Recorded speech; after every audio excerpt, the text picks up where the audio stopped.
Oh, Selamat datang para penggemar Serie A, para penggemar tifosi, kembali lagi di Optis, obrolan para tifosi sepak bola bersama saya Rangga, host tetap dari Optis, dan kebetulan host magang saya lagi hadir menggantikan host tetap yang satu lagi yang lagi sibuk lomba.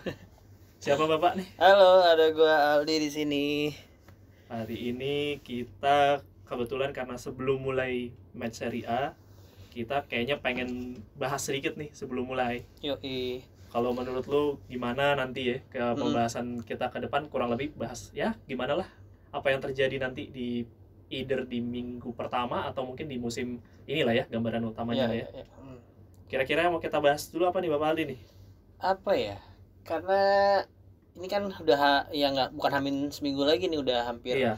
hamin 5 deh bahkan Iya, sekarang tanggal kalau 15 kita nanti ya. kan upload hari Kamis, jadi kemungkinan kayaknya match pertama hari Sabtu ya. Sabtu, iya Hari tanggal Sabtu. 19 ada. Jadi ya mungkin sudah mendekati waktu-waktu genting sebelum mulai. Kalau menurut yang lu udah sempat research, ada aturan baru nggak sih di Serie A? Kayaknya Atau sama aja? untuk peraturan teknisnya tuh masih sama aja ya. Peraturan offset tuh juga belum mulai diterapin kan ya, katanya musim depan, dan emang katanya Liga Italia dulu sih yang mungkin akan nerapin, tapi kayaknya belum musim ini. Terus untuk yang peraturan standing segala macam itu juga masih sama, masih berdasarkan head to head dulu, baru jumlah gol segala macam. Nggak berubah lah, itu masih sama ya. Sama.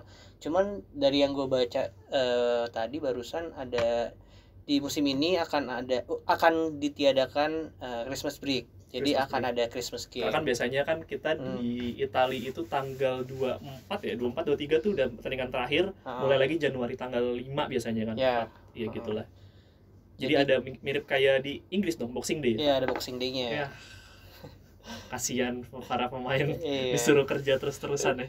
Ya tapi ya mungkin mereka udah mulai sadar juga kali ya bahwa bola udah lebih dari sekedar olahraga doang ya, udah masuk ke area industri lah.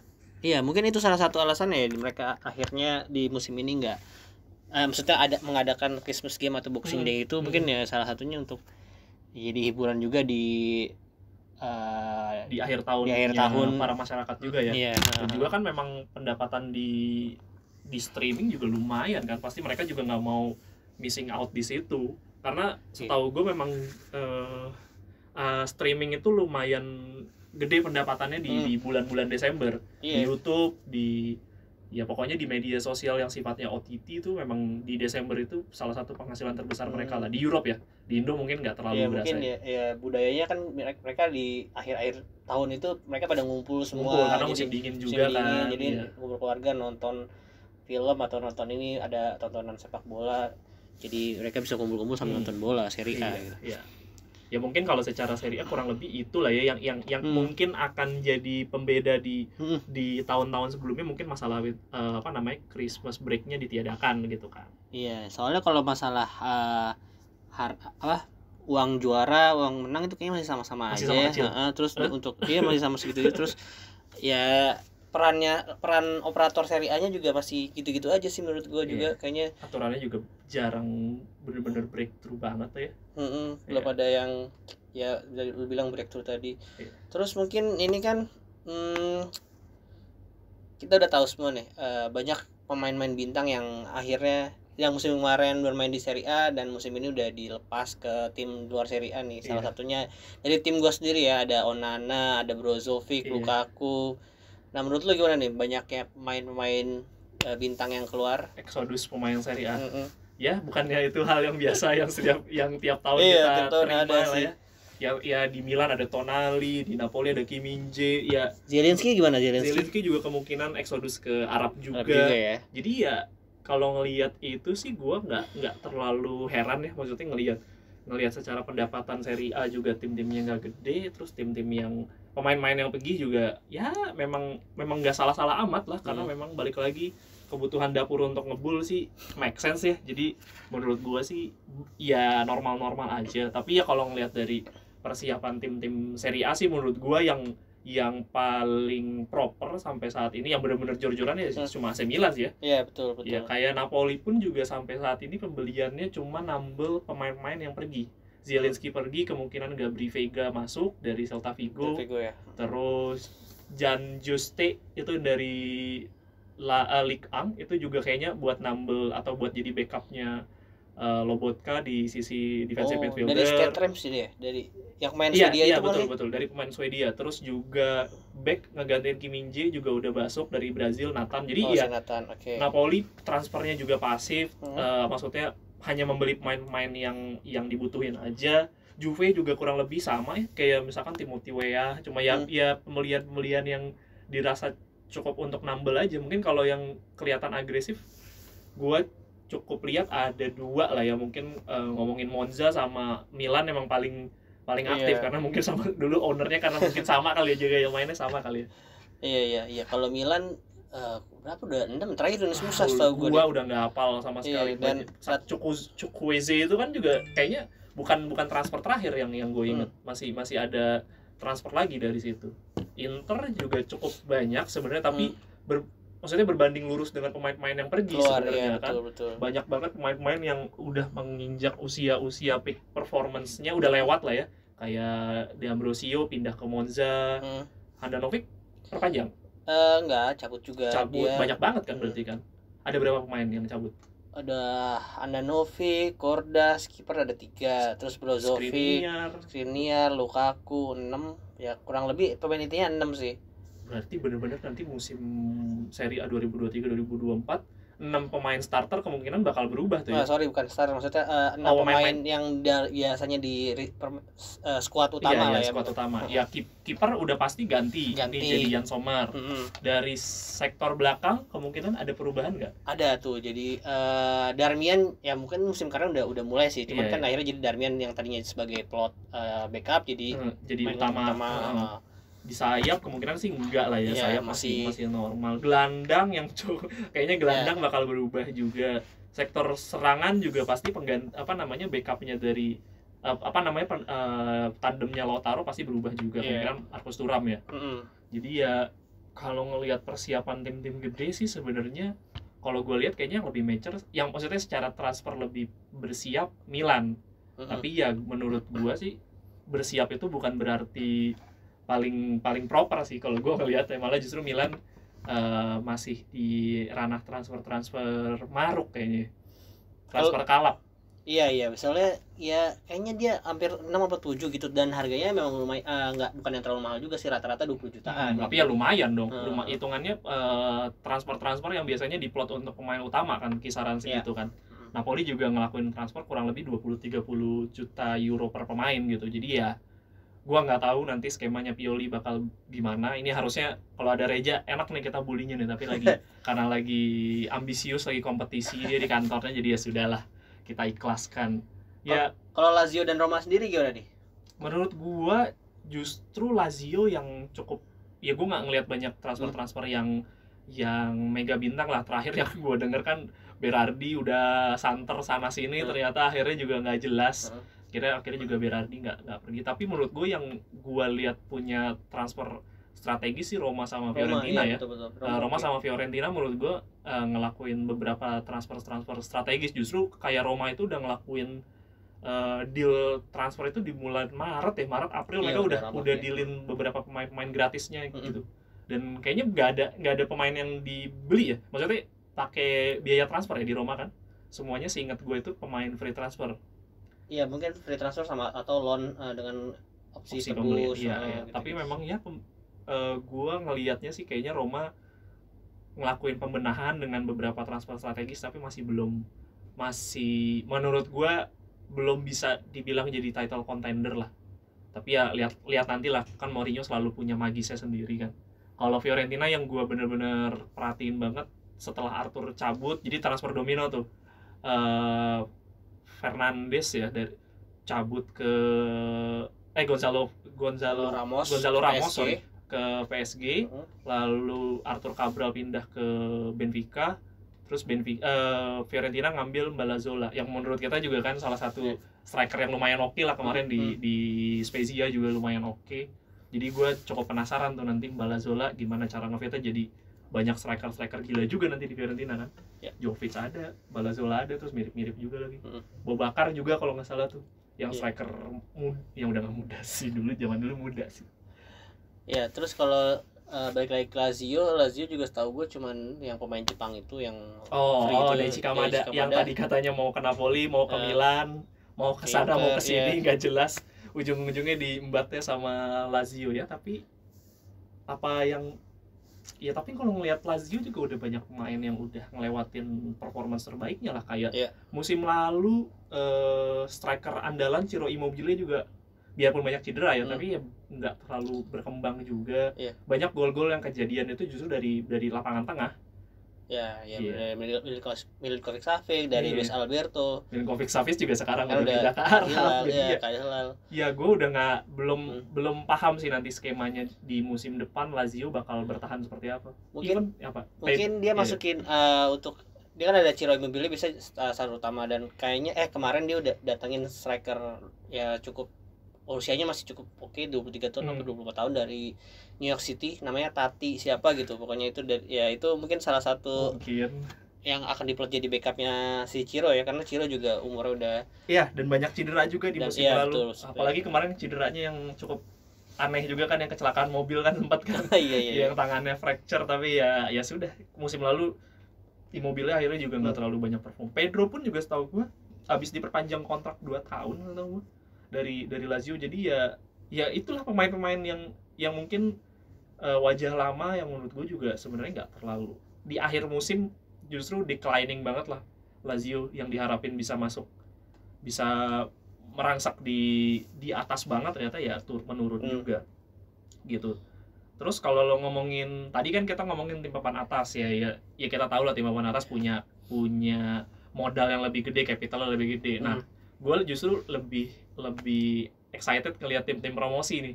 Apalagi setuju. Lo kalau ngelihat dari tim-tim promosi itu semuanya satu adalah mantan pelatih gede Italia juga yang udah pernah juara di Premier League juga, salah satu the best league in the world.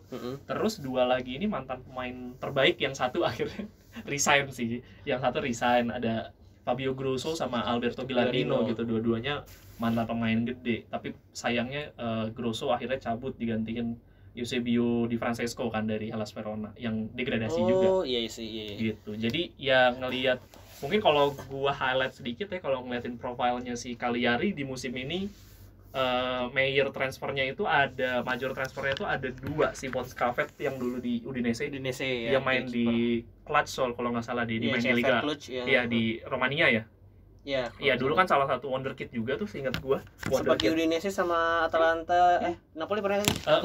Enggak, tapi di Udinese tuh dulu banyak banget kiper bagus kan. Scuvet juga salah satu, Musso, terus Meret. Akhirnya ya Scuvet kayaknya nggak terlalu jadi andalan, akhirnya pindah ke Rumania, sekarang balik lagi ke Italia, ke Cagliari. Gua sih berharap ngelihat karirnya hidup lagi, karena lagi banyak kiper-kiper Italia yang lagi on perform banget lah.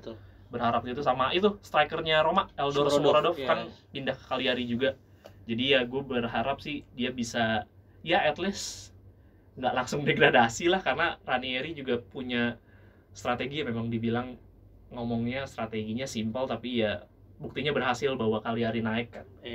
Dan selain itu juga ada Tommaso Augello yang dari Sampdoria sebelumnya, yang bek kiri itu dia cukup oke sebenarnya. Cukup oke sih, tapi memang apes, Sampdoria lagi apes kemarin. Ya berharap cepat rebound lah ke Serie A lagi gitu, gue berharap banget. Terus ada Jakub Jankto juga, main Ceko, yang dia di Udinese sempat oke, terus akhirnya dia pergi ke Liga Spanyol kalau nggak salah, akhirnya balik lagi ke Italia, ke Cagliari. Terus terakhir yang gue tahu ada salah satu pemain muda Inter juga, Gaetano Oristanio. Betul, itu bisa jadi gelandang serang, bisa jadi sektor sayap di kiri juga, bisa striker. Itu lumayan lengkap tuh dia. Dia nationality-nya apa ya? Italia ya. Ya gue kayak mainin dia di FM juga deh. Lumayan oke lah pemainnya, bisa diandelin. Nah kalau itu kan, kalau di Cagliari menurut lo ada lagi nggak?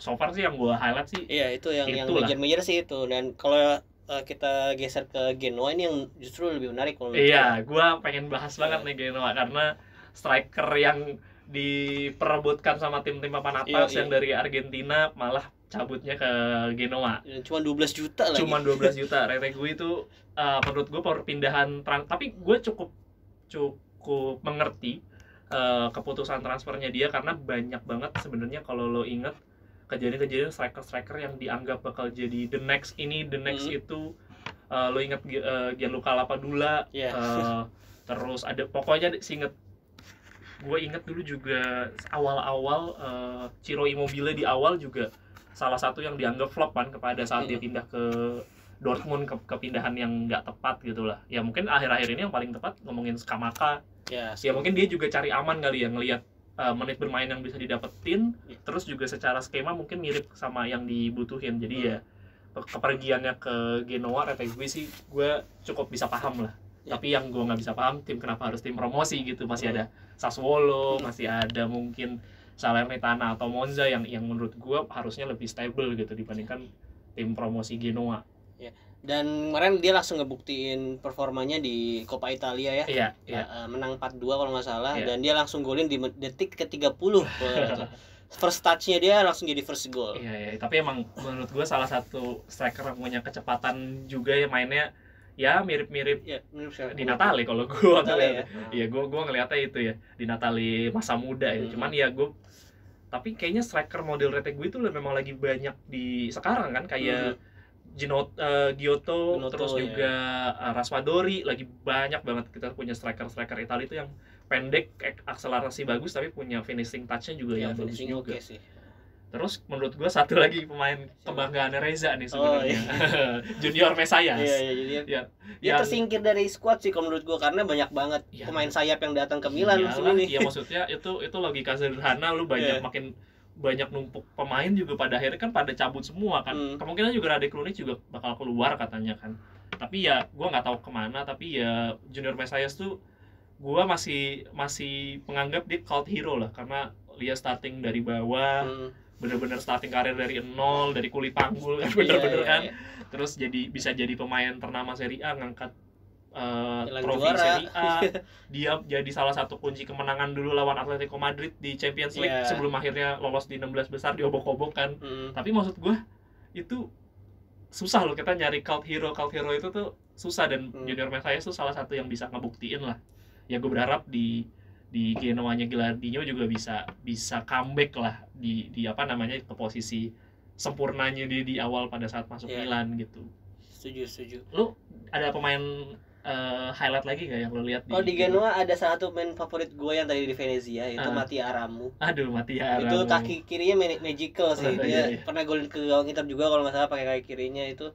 Dan satu lagi ada backnya Juventus ya, Dragusin. Dragusin ya. Itu juga kayaknya lumayan oke sebenarnya, cuman kayaknya emang nggak dapat tempat juga di Juventus, jadi akhirnya ya pindah ke tim-tim kecil kayak Genoa gini.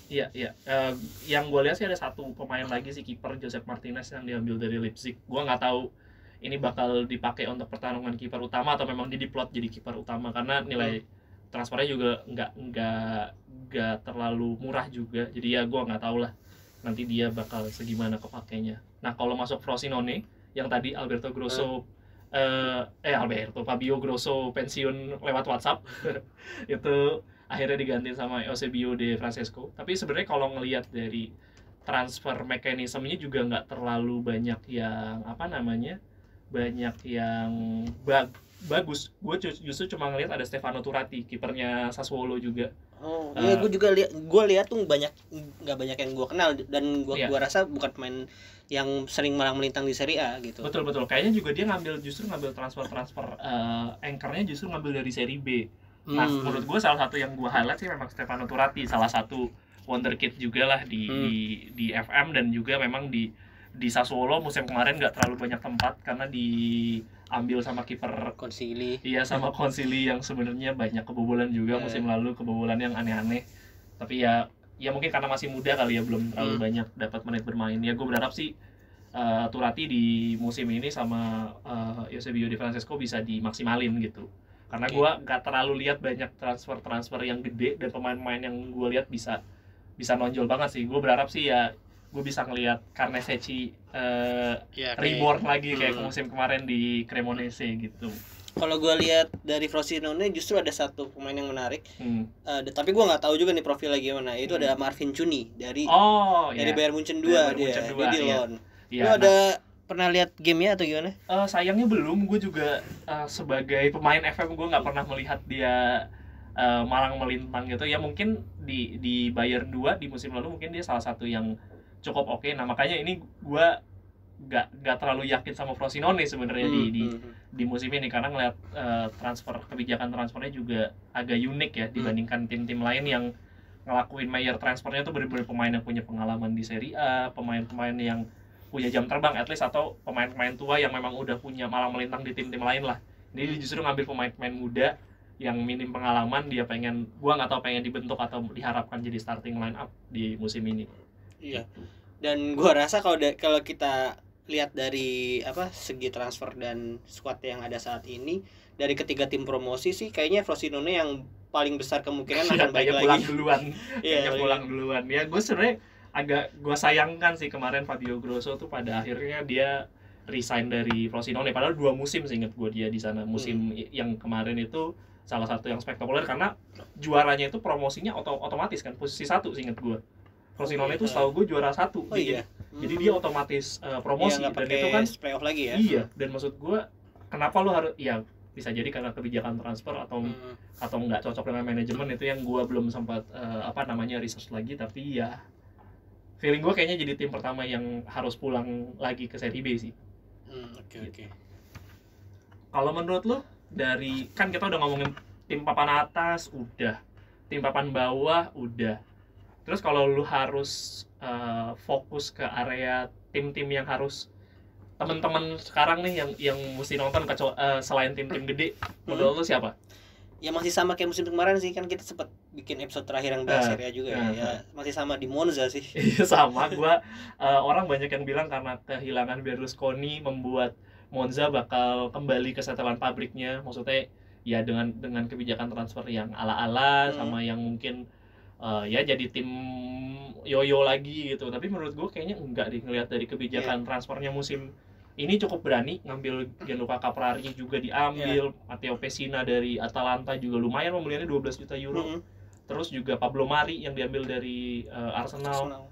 Dan banyak transfer yang diambil dari Inter, salah satunya kayaknya paling banyak ya. Iya, jadi kayak tim ini, jadi kayak tim associate gitu. Inter B. Dulu kan Atalanta, sekarang Monza ya jadi Inter B ya. Iya, ada D'Ambrosio sama Gagliardini yang emang kontrak udah habis. Terus Inter juga lagi minjemin Valentin dan Franco Carboni, dua adik kakak beradik itu ke Monza. Terus De Gregorio juga dulu kan tadi juga banyak banget. Udah berapa total sekarang? 6 kali ya pemain Inter. Yang ada di squad itu ada Luca Cardiola juga tadi Inter tuh, sang kapten dia tuh. Iya. Inter Primavera juga dulu. Banyak banget. Kalau dari pemain Napoli itu ada Andrea Petagna dari kesana yang ngegolin 1 gol kemarin kalah 2-0 Napoli lawan Monza, itu yang golin Andrea Petagna. Jadi ya menurut gue Monza masih jadi tim dengan komposisi yang paling stabil, paling cukup oke untuk gue bisa berani jamin dia bakal merangsek ke papan atas. Papan atas tuh mungkin ya 8 ke atas gitu, 9, 8 tuh masih bisa lah dia masuk ke sana. Ada lagi nggak menurut lo? Ya kalau menurut gue sih transfer yang Monza ini kayak ya, maksudnya bukan transfer ngasal-ngasal yang lagi ada pemain gratis terus diambil. Itu benar-benar yang emang dia tuh blueprintnya jelas gitu. Dan dengan kan kabarnya juga Carlos Augusto itu udah cabut ke Inter, maksudnya efek domino juga lah ya. Maksudnya Robin Gosens pindah ke Union Berlin, Carlos Augusto ke Inter. Nah itu dia udah siap juga, udah ada backup contohnya si Georgios Kierakopoulos yang dari Sassuolo musim kemarin itu juga oke. Rotasi lah, tapi ya lumayan lah, udah lumayan, jam terbangnya udah lumayan. Dan ada pemain-pemain yang sebenarnya musim lalu juga udah ada di sana ya, ada Armando Izzo juga, kaptennya dulu. Terus ada yang menarik menurut gue ya Dani Mota itu loh, striker itu. Kenapa nggak banyak striker yang maksudnya nggak banyak tim-tim besar yang ngincer dia, padahal umurnya masih 25 dan penampilannya musim kemarin oke. Dan nationality-nya bukan Italia ya. Iya, Luxembourg ya. Luxembourg itu yang menarik tuh. Itu gue pernah main FM, Dani Mota udah pasti Italia, ternyata Luxembourg itu agak ada. Tapi pergerakannya gila sih. Gue nonton dia kalau ngomongin skema counter attack, pergerakannya sih Dani Mota sih emang gila sih. Ya jadi menurut gue Monza jadi salah satu tim yang layak buat kita tonton lah ya di musim depan. Selain Salernitana, salah satu tim kesukaan gue juga yang akhirnya sudah mempermanenkan Abdoulaye Yeddia, juga Lorenzo Pirola ya. Lorenzo Pirola juga sudah permanenin, dan juga ada kiper backup yang membuat sekarang kipernya Salernitana ada 4. Ada Benoit Costil dari Prancis. Itu juga kiper kawakan juga, 36 tahun, lumayan sering, udah lama banget malang melintang di Ligue 1 juga. Jadi total sekarang kipernya ada 4, ada Luigi Sepe, ada Ochoa, ada Costil, sama satu lagi Fiorillo. Nah ini gua nggak tahu nanti perebutan kiper utamanya bakal seperti apa, tapi yang pasti ini 4-4-nya kiper kepala 3 semua, 32, 3 Ochoa yang paling tua 38, Benoit Costil 36, Fiorillo tuh 33. Jadi ya perebutan antara kiper-kiper senior ini gue penasaran siapa yang bakal jadi utama, karena mesti diakui Ochoa juga terkadang ada off day-nya juga, biarpun yang refleksnya masih gila ya di kemarin, di umur 37-nya masih jadi salah satu kiper terbaik juga di Serie A. Iya, let's see lah bakal berjalan kemana si Salernitana. Terus juga ada kan Reva juga baru di permanen dari Sampdoria ya, gue nggak tahu lah ngelihat pergerakan Salernitana di musim depan gimana. Oke, tadi kan udah itu secara tim, berarti kita akan me-suggest ke para pendengar kita nih kalau ya Monza sama Salernitana ini salah dua tim yang memang harus diwaspadai oleh tim-tim besar, dan kita worth untuk nontonnya juga ya. Giant itu dua-duanya masih giant killing lah di musim kemarin, mereka giant killing, biarpun ya pada akhirnya di akhir-akhir musim ya cukup menurun lah ya, tapi masih ngegigit kok.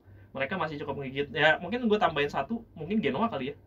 Genoa gue nggak tahu bakal sejauh apa, tapi gue ngeliat kayaknya mereka nggak bakal degradasi. Iya menarik nih, kayaknya emang Genoa juga salah satu tim yang benar-benar berbenah. Mereka habis dari bawah dan ke atasnya tuh nggak cuma lewat doang menurut gue. Iya, nggak naik karena tiba-tiba, tapi ya ada proses di situnya juga. Kalau ngomongin pemain, yang menurut lo kayak orang nonton tuh ya inilah yang mesti lo tonton gitu. Menurut gue sih kalau player to watch musim depan masih dari Monza juga sih, tapi ini Nicolo Rovella. Nicolo Rovella tuh masih dipinjemin ya di musim ini ya? Iya, kayaknya masih deh. Seinget gue kayaknya dia harusnya udah baliknya ke Juventus, tapi ya gue nggak tahu seberapa sering nanti Nicolo Rovella bakal dimainin lagi gitu. Karena kan gelandangnya Juventus udah numpuk banget nih sebenarnya. Tapi masih banyak cedera, tapi nggak tahu nih, gue juga belum lihat pergerakan Juventusnya nanti. Tapi kalau misalnya pun dia main di Juventus, kayaknya dia masih bisa dapat tempat dan menit bermain juga sih. Iya. Kalau gue ada dua. Yang pasti yang pertama nih, ini kesayangan gue kalau gue nonton dimanapun nih, pemain yang gila, Tommaso Baldanzi. Baldanzi dengan Fabio Parisi-nya. Tapi menurut gue Baldanzi yang benar-benar outstanding banget lah, karena pergerakannya cepat banget dengan tinggi paling cuma 174, 176. Ya pendek lah untuk ukuran pemain Eropa, tapi pergerakan akselerasinya gila, tendangannya juga luar biasa, dan banyak dia salah satu yang gue lihat cukup sukses yang pas 4-1 lawan Juventus tuh ya lumayan membuktikan lah kelasnya Empoli juga. Tapi ya memang yang gue lihat memang Baldanzi kayak bukan pemain umur 20 tahun lah, memang lebih calm lah, lebih punya ketenangan itulah. Sama satu lagi ya Stanislav Lobotka lah. Itu menurut gua, lu yang gak harus lu demen Napoli, tapi kalau lu harus nonton Napoli, lu lihat pergerakannya si Lobotka, biar lu tahu sebenarnya kenapa sih ini pemain gua selalu bahas terus-terusan aja. Karena menurut gua memang ini pemain ya Iniesta banget gitu, pergerakannya nggak ada yang tahu, tapi ya kalau nggak ada dia berantakan lah anchornya Napoli sih di situ. Kalau menurut lu selain itu ada lagi gak?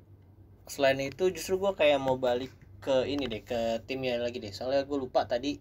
Gue juga penasaran sama Milan nih. Milan karena kan punya pemain yang banyak banget, dan rata-rata tuh mainnya wing semua, yang bisa main di wing lah, kayak ada Christian Pulisic, terus si Chukwueze itu, terus Noah Okafor juga menurut gue bukan striker yang benar-benar striker yang lebih lebar lah, beda banget sama Giroud bener. Terus ada Yunus Musa, terus siapa lagi yang dari ini juga dari Amerika juga, bukan Amerika, sorry, apa lagi? Pulisic. Iya, Pulisic sama Musa dari Amerika. Pokoknya dia banyakan pemain wing. Dan gue penasaran nih gimana nih caranya Pioli merotasi pemain-pemain itu, dan yang mana yang bakal jadi starter. Iya, justru menurut gue di musim ini bakal jadi musim pukul-pukulan untuk timnya Milan, karena gue cukup yakin pasti Pioli di 3 bulan 4 bulan awal bakal banyak ngelakuin rotasi. Itu pasti, karena juga kompetisinya cukup padat kan. Ya ada Coppa, Serie A, sama sama Champions League.